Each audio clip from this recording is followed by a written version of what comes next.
This is a download from the outdoorstation.co.uk. You're listening to the tale of three podcasters walking across Scotland during the 30th anniversary of the RAB TGO Challenge. Part 12. This podcast is just one from a special series produced from a wealth of recordings made in May 2009 during the 30th anniversary of the RAB TGO Challenge. Recording the event were Andy Howell, Shirley Worrell and me, Bob Cartwright. We were just three of the 360 or so challengers who were walking the unsupported 200 miles from the west to the east coast of Scotland. This was the 30th year of the event, sponsored by RAB and, of course, TGO magazine, who have been behind the challenge ever since its inception in 1980. The framework and principle is totally unique. It isn't a race or competition of any kind. The objective is to foster good fellowship amongst walkers within the framework of a challenging 200-mile expedition. This is a backpacking trip, and everyone carries what they need for the duration, picking up the occasional food parcel along the way. The start consists of a series of sign-out locations on the west coast, anywhere from Torridon in the north down to Ardrishaig in the south. Each challenger, solo, couple or group makes their way via a high route, a low route or the mixture of the two across Scotland to finish anywhere between Arbroath and Fraserburgh on the east coast. There's a set 2-week window to do this in, and each participant submits their route for inspection prior to departure for safety and advice reasons. The places are normally limited to 300. However, on this 30th anniversary, this was increased to 360. Details about the future events, entry forms, past stories and photographs can be found in the October issue of TGO magazine. Plus, in recent years, there's an ever-growing online library of podcasts, diaries and blogs from numerous challengers dotted around the web. Each participant makes the challenge as easy or as hard as they wish. The extremes can be a remote high route, carrying everything you need, navigating your way across wild country, taking in the magic vista which only Scotland can offer, and not seeing another soul for days on end. Or a route taking in the many social meeting places, not camping at all and using established warm, dry accommodation all the way. Most people do a mixture of the two in different forms, depending on the ever-changing conditions an event like this can throw at you. On this 30th anniversary, 3 of us took audio recorders with us to share our experiences, and those of others we met along the way. Rose and I started from Oban, Andy Howell and his partner Kate from Torridon, and for the first time this year, Shirley Worrell was to give us a solo female perspective, also starting from Torridon. We were all aiming for different finish points on the east coast via completely different routes. And so this is our story.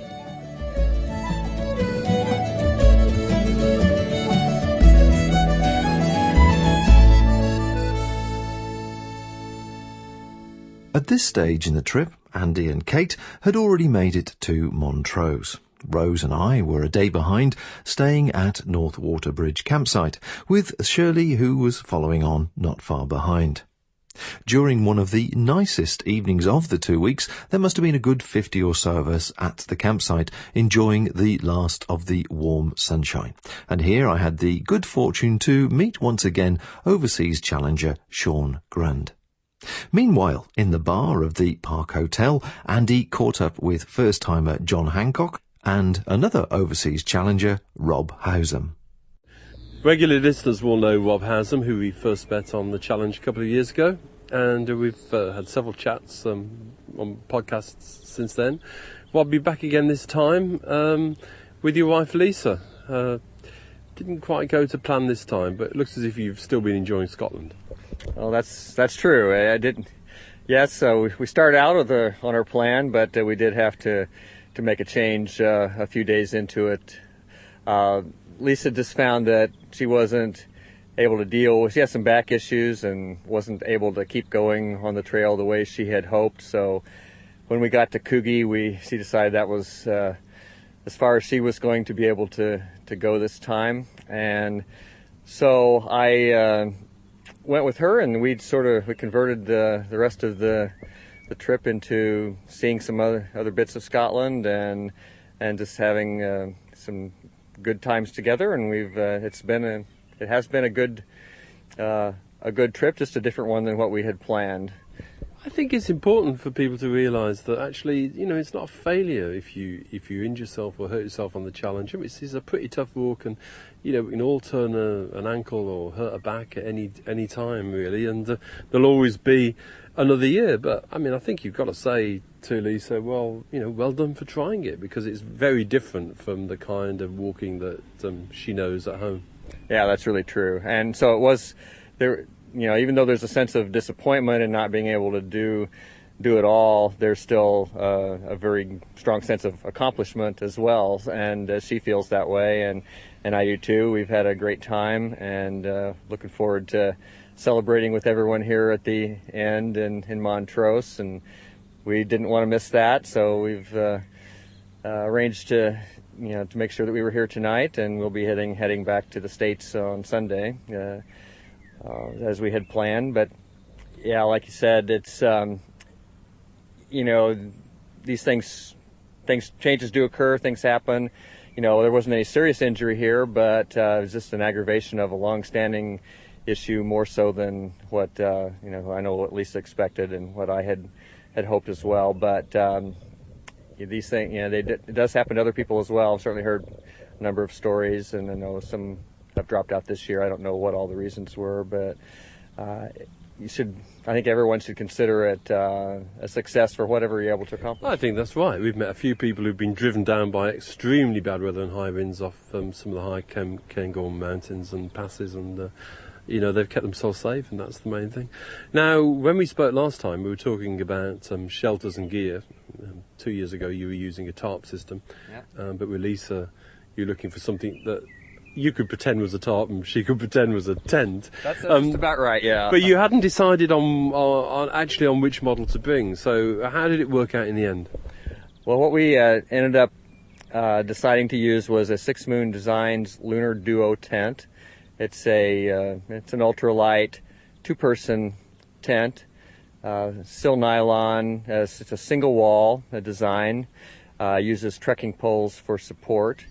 And I'd have to say that overall, I was reasonably well pleased. I given the fact that we didn't actually use it as extensively as we had planned, I actually end the trip with still a few questions about how it would do under certain circumstances. But it's for the use we've made of it, which is a number of nights out, it's been fine. It's kept us dry in the rain, not a problem with that. We've slept warm and dry, which is really the goal. The only thing that I would say that I haven't been able to test yet is its performance on in very high winds, like the first couple of nights out. Actually, we didn't use it, and those would have been the two tough ones. There's a couple from Seattle on the challenge who've got exactly the same tent, and perhaps we'll meet them later, but they were saying that they put a few extra guy lines on it and they were reasonably happy in the high winds, so certainly a bit of endorsement. And how much does it weigh, that system?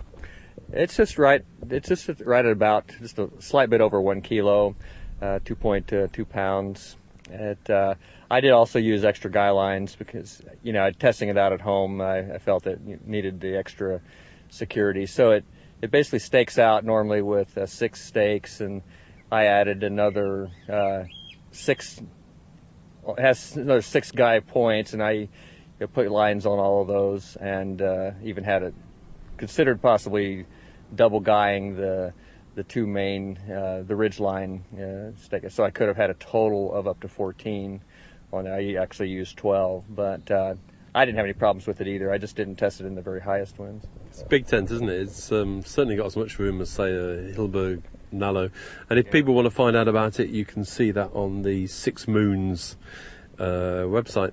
Now, you've been playing around with some other shelters, and we've still got Colin Ibbotson with us, and I'm looking at the system next time, and I can't decide whether really I want to faff about with a tarp for 2 weeks, but there are some quite promising new designs, pyramid shape particularly, around, and I know you've been trying some of those out, haven't you?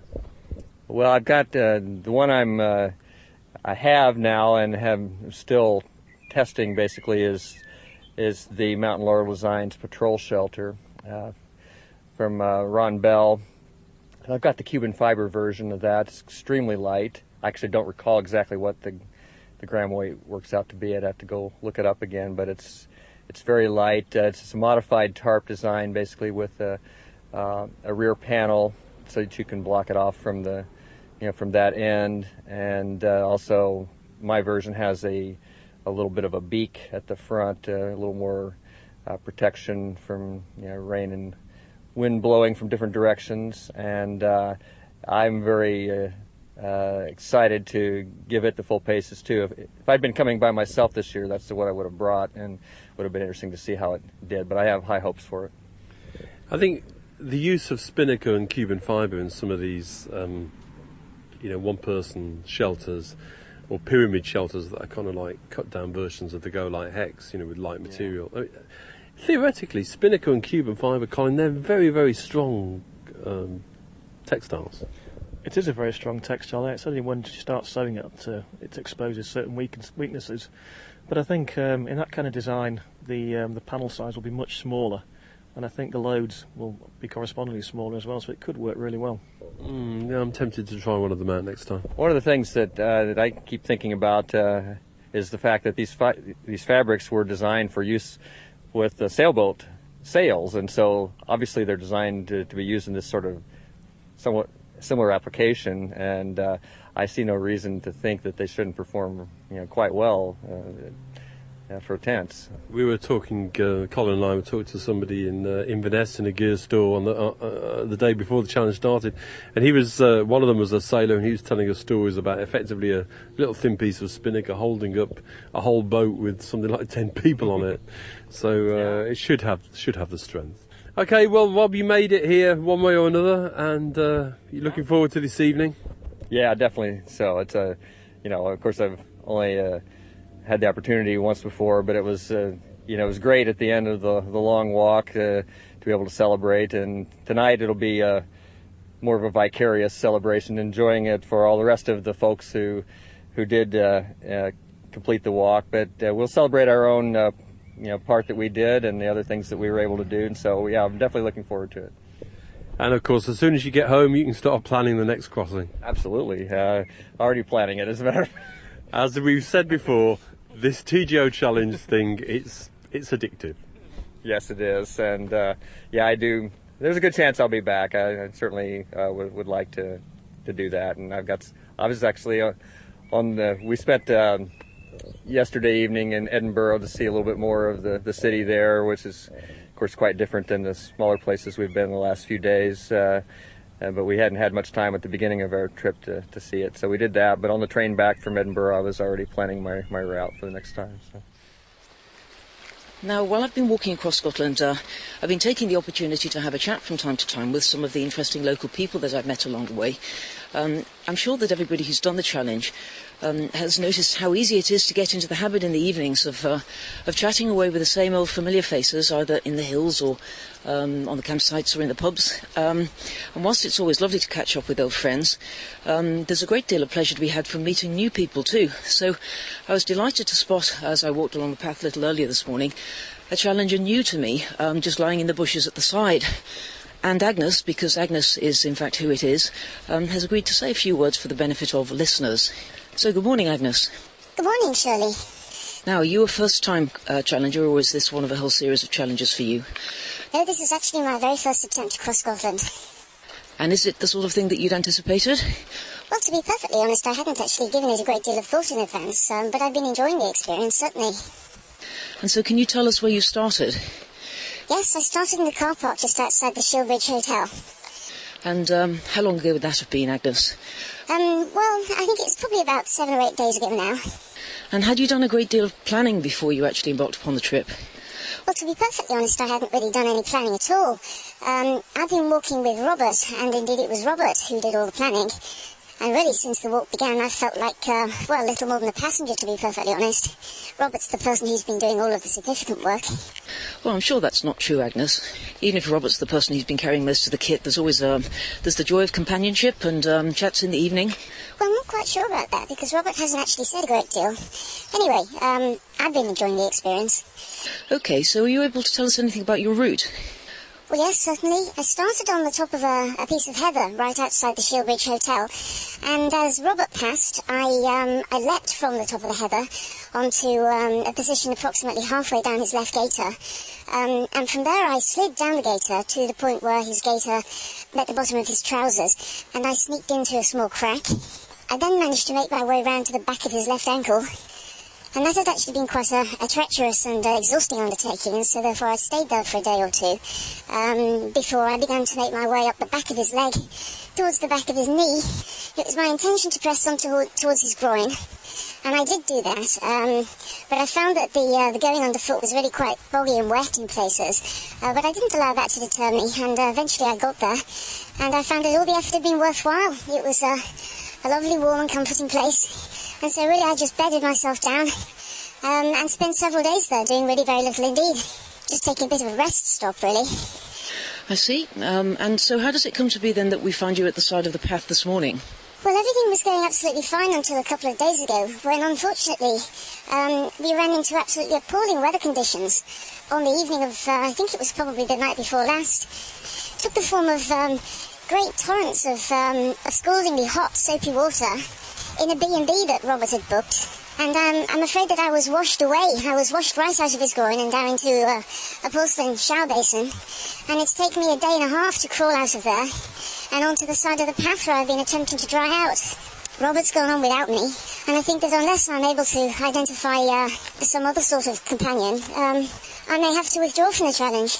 Oh, Agnes, I'm terribly sorry to hear that. I mean, I'd be more than happy to offer you a lift myself, but unfortunately my pack seems to have filled up with all sorts of exciting things that I've been able to purchase at walking shops along the way, and of course I'm actually carrying a smaller pack than the one that I set out with, having replaced my Atmos with an Exos in Aviemore, and so whilst I regret it, I'm sorry that I'm not able to offer you a lift, but it could be that if I just sort of carefully lift you up onto the top of that piece of heather over there, you may be able to persuade somebody else as they walk along the path a little later in the morning. Well, thank you very much. That's probably my best bet. Well, OK then, listeners. I'll carry on. I'm looking for a nice lunch spot, and the rain seems to have stopped for a while and the sun's on its way out, and of course that's always very encouraging. So I hope that you've enjoyed my interview with Big Agnes, and if the opportunity presents itself, I'll be more than happy to introduce you to some of the other new challenges that I meet along route. And so from me, that's that for now. Goodbye. One of the first people we met on the challenge was Shaun Grund on the Falls of Lorna as we came out of Oban, and here we are at Northwater Bridge now, where there must be a good 50 or 60 tents of people camped up for their last night before going into Montrose or finishing somewhere near Montrose tomorrow. And lo and behold, Shaun is one of them, and I'd love to catch up with him and see how he's got on with all his equipment and also his travels, because he had a very erratic path that took in a lot of peaks. He was full of young vim and vigour as he left us, and I'm just thought that it'd be worthwhile catching up with him now to see how he's got on and what his thoughts are on the challenge, if it's changed his views from his initial perception of what he was approaching and to actually what he's achieved. So first of all, Shaun, congratulations for doing everything you've done. Thank you. And yes, what are your thoughts now compared to how they were on the first day when we met you? It's about the same. The enthusiasm ebbs and flows, but it's been a lot of fun. It's been an experience for sure. You've when we first met you, I looked at your route plan, which, to be absolutely honest, I could only understand half of it. I recognise some of the names on there, but you seem to be zigzagging all over the place, and you described it yourself as a bit of a zigzag. Have you actually stuck to it all the way through? Yeah, the endpoints always met up, but I didn't go up as many peaks as I wanted to, just because of the weather and just distances and stuff. but I think I ended up going over 2. I did Bucklet of Moor and Loch Nagar. But the rest of them, the good weather days we had, I didn't have any plan for that day. It wasn't in the area. But yeah, I went up and over a couple and zigzagged around a good bit. Well, I can certainly tell you, you've earned a lot of respect from the people that have been doing it for several years here. Your name has been mentioned by lots of people who's met you on your travels, and I think most people have met you because you've been all over the place.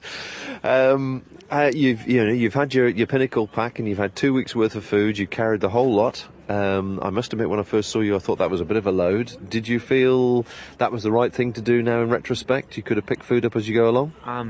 Logistically, it was easier to plan.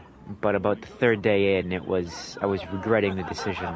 But I think it was a good experience to try and do it unsupported. It was nice to know that, for 2 weeks I can carry all of my food. I think when I do it, the next time that I do it, it'll definitely not be carrying 25, 26 pounds worth of food. It'll be, a day or two here and pick up the food and buy it as I go, or find little shops and stuff like that. It'd be a lot easier than doubling the pack weight or tripling it just to not have to buy it in country. The impression that I got when I spoke to you first of all was that you were making this, as you say, an unsupported trip, but also in the spirit of the challenge. It's quite a social event as well as a sort of a physical challenge itself, and the practicalities of it all. Do you feel that, as you can hear in the background, do you feel that you've understood more about the social aspect of it, of recently, certainly mixing with a few more people than you did initially? Yeah, I think the first 3 or 4 days I was kind of on my own, going against the flow of everyone, so I'd see people for 5 or 6 minutes and then pass them by. But as I get a little bit farther, you start to walk with other people and you talk to them and you find out who they are and where they're from, and you talk to the people who are from around here as you pass through the towns and stuff, and you get to know the culture and kind of what everyone else thinks about this trip and their experiences, and it's a lot of fun. You learn a lot from just walking with someone. But do you feel that your approach to it, when you initially heard about the event and any research you've done beforehand, perhaps if you knew what you know now, obviously you can never do that in real life, but if you know what you know now, would you look at it slightly differently? A little bit, yeah. It'd be nice. I had about 3/4 of the challenge where I was walking by myself and then meeting up with people at the end of the day, which is sort of fine, if you're doing more of a physical challenge. But I think it's a lot more of a social event than people think about. And once you've done it a couple times or even once, you start to realize that, it's a lot more fun when you're walking and you're experiencing it with someone else, while you're, traveling in groups of people, and you can talk and you can, meet up with them later and catch up with a different group, and you don't have to do it all by yourself. It's less about the actual backpacking and more about the actual social and the cultural aspects of it. Well, we're all sharing the same sort of interest and passion, aren't we? Certainly it's been very interesting because every time, obviously we met you on the first day, and all the other different groups of people that we've met along the way, we've all been asking, where's Shaun, or have you met Shaun? And surprisingly, most people have. So you've obviously, you've made a great impression on people, so I must congratulate you on what you've achieved. You've achieved a great trip. How's all the gear panned out? I'm sitting in front of Henry Shire's tent at the moment, and it's fairly minimal, but you're down to the last few bits and bobs, and your pack looks virtually empty because there's no food in it. Yeah. I got one small cut on the pack coming down Bucklet of Moor, but it's not a stress point. It'll be a small patch. It's fine. Everything held up well. The tent withstood some of the wind and the rain, and has worked very well so far. This is the bear shirt I've had it out with, and it's the first lightweight tent I've ever had. So it's nice, little single skin, just keeps the wind and the rain out. But yeah, I didn't have any gear that really broke or failed or didn't live up to the expectations. A couple things that, probably didn't use as much as I had planned or probably could have done without. But in the end, I think everything got used and everything lived up to the expectations. Excellent. Are you using a meth stove? Does I see a meth stove there? Yeah, little pop can alcohol stove. So what would you say, I did like to ask a question to people at the end there, your best bit of kit, worst bit of kit? I'd say the best bit has been the pack. That's the Go Light Pinnacle. Yep, it's the Go Light Pinnacle, because it was nice when I was carrying, 26 pounds worth of food, and you could have it, fully strapped out, and the bag will take it. It's about on the edge of its weight range, and even now with almost nothing in it, I can strap it down, and it'll still tighten up nice, and it'll just sit on your back just the same way. So I think that the bag definitely exceeded the expectations. The worst bit of kit, I don't know. Everything kind of has worked fairly well. Anything too heavy, or perhaps you didn't use, or you didn't need, something like that? I've got a couple extra shirts, or 2 extra shirts, that I've used one of them and not the other. Well, there's one more than most people, I have to say. They work well as a pillow at night, okay. but I've got clothes that I haven't worn, or just, I've got an extra base layer that I never used, but I've got the vest and a fleece and 2 shirts on, and everything seems to work. And so you're happy with everything else. Now, tell me a bit about the funding to come over here, because I know you got a bit of sponsorship from what's it, social and cultural studies, is it? Something along those lines? Yeah, the university that I go to, the University of Minnesota, at the Duluth campus, doing kind of a cultural immersion thing.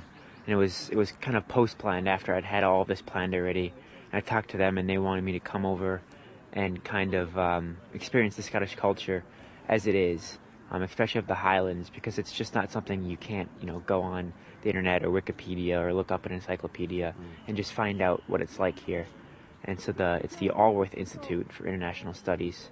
And they kind of try and bring international perspective to the campus university that they otherwise wouldn't have experienced.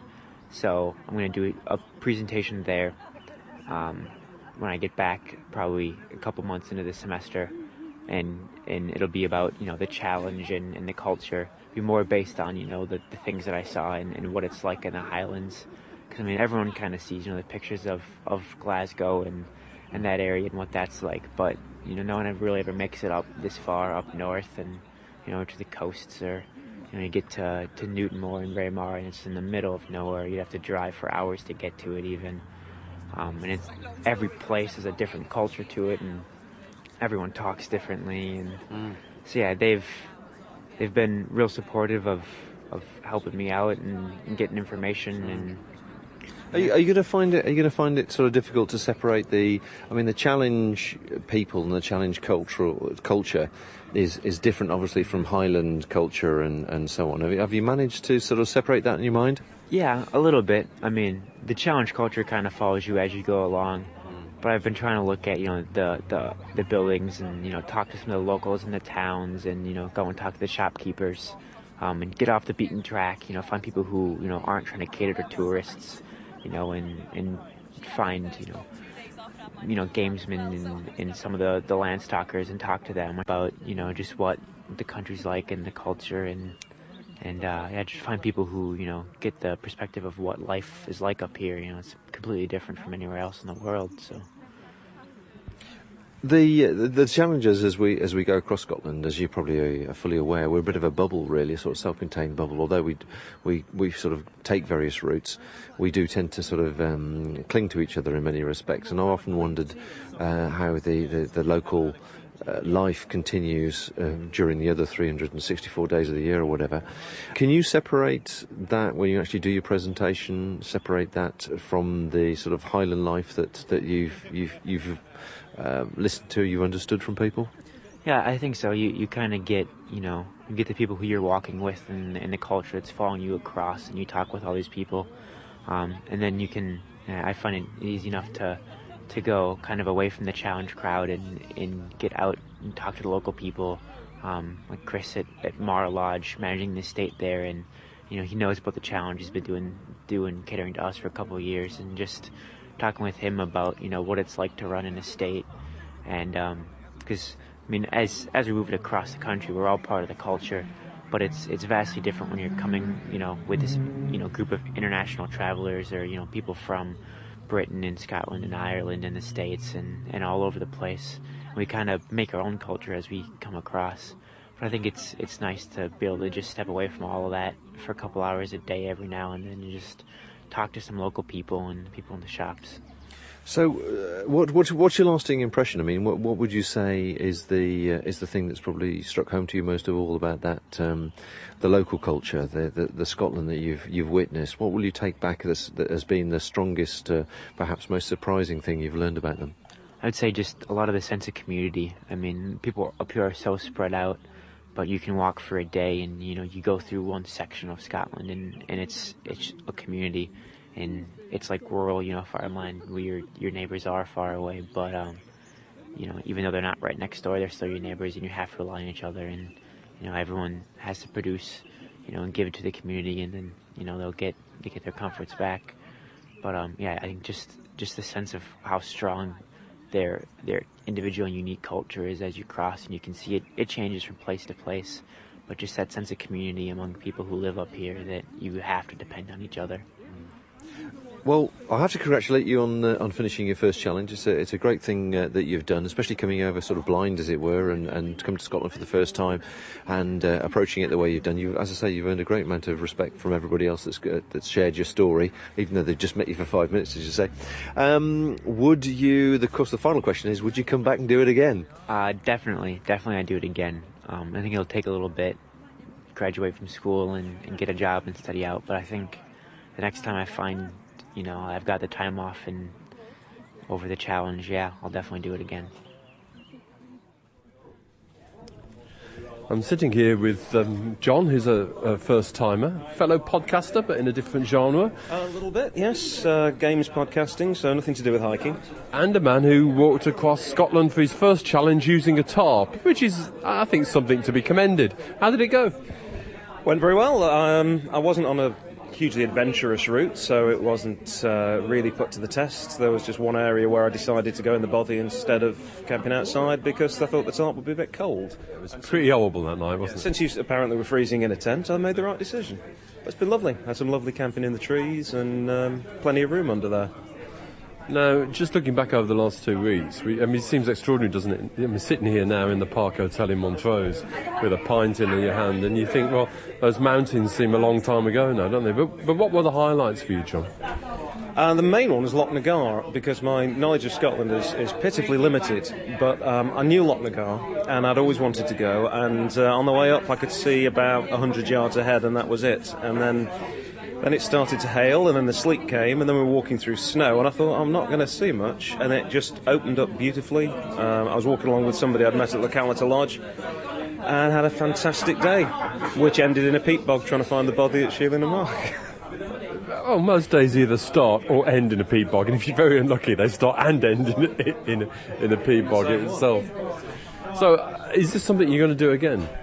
Almost definitely. I think next year probably not, just sort of timing, other things happening, but I've already been sort of thinking maybe a bit further north, maybe there, I'll have a much better idea of what I want to get out of it, so I think I'll be better able to do a route and not have to wing it so much. My route was fairly set, but I knew that I'd need to allow perhaps an extra day to drop in if there was a big social event, perhaps some B&Bs here and there that I didn't know what I'd find.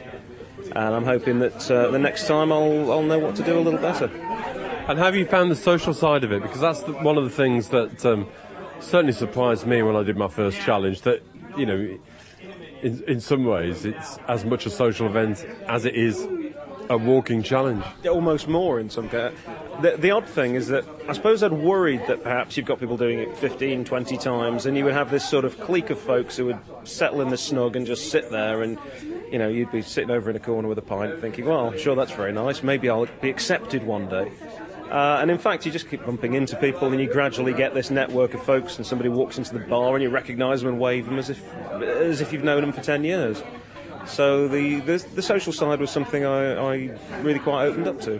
One of the things that impressed me this year was that a lot of the new challengers, and certainly a lot of the younger ones, kind of already knew of each other through the internet, through Outdoors Magic, through the blogs and that kind of thing, which was quite nice in a way. Nobody knows anybody's real name, of course. We just know internet handles. Yeah, very strange names. So some of them are very strange people. But one of the things that he's quite clear is there's a lot of people now aware of the challenge who weren't aware of it before and are thinking of doing it. And we know that a lot of the people listening to these podcasts are thinking of doing it one day. So what advice would you have for anybody who's thinking of planning it for the first time? Well, particularly if you don't know anybody who's done it, and I'm lucky that I know somebody who's on the 4th this time, I'd use the internet to get in touch with somebody who's done it, because there's absolutely no substitute. No matter how much you look at the map, how much you read, there'll be something that looks perfectly sensible, and in fact you can't do it. And if you run into it and it's perhaps missed by one of the route vetters, you might find yourself unnecessarily having a hard day. And you mention any place on your potential route to somebody who's done it before, and the chances are they've been there, and they'll say, oh, in fact, there's a bothy near there, or there's good camping a mile down the road. And little bits of advice like that. I mean, certainly I haven't found anything but tremendous help from people. You know, everyone's been really keen on... There's no looking down your nose at the first-time challenges. It's just trying to get people to have the best time they can. And I think if you can get early on into a little bit of the community, you'll be much better prepared for what you're expecting. You've obviously tackled it from a reasonably lightweight perspective, but I know from our chat last night, lightish, but also not expensive as well, which is quite important, I think. Not hugely expensive in that, I mean, yes, a lot of the kit I've had is, you know, it does cost money, but it isn't necessarily new. So I've been wearing a smock I've had for about 8 or 9 years. Most of my Go Light kit was their sort of first generation of stuff, and some of that I actually won in a competition. So I got a new pair of shoes, though. The Innovates are very good. But I don't know, I don't think you have to spend an enormous amount of kit. If you look at some of the things some people are using, I mean, most people seem to be wearing Crocs in the evening. Well, you can pick up a pair of Crocs, you know, at sort of discount prices. And unless you're absolutely starting from scratch, I don't think you particularly need any specialist gear for this.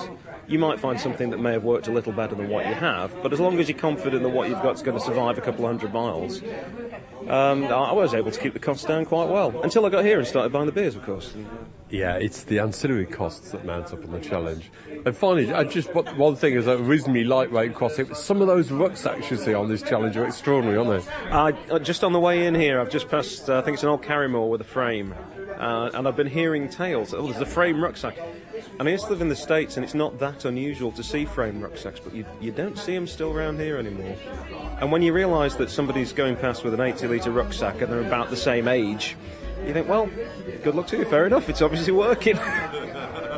Yeah, let's check the state of their hips and knees in about 20 years' time. If they're still around then, yeah. John, thanks a lot, and look forward to meeting you again in future years. And you, thank you very much. Join us next time as the journey across Scotland continues on the 30th anniversary TGO Challenge 2009. Find out how easy it is to subscribe to all our free programmes. Visit our website at theoutdoorstation.co.uk or look us up on Facebook.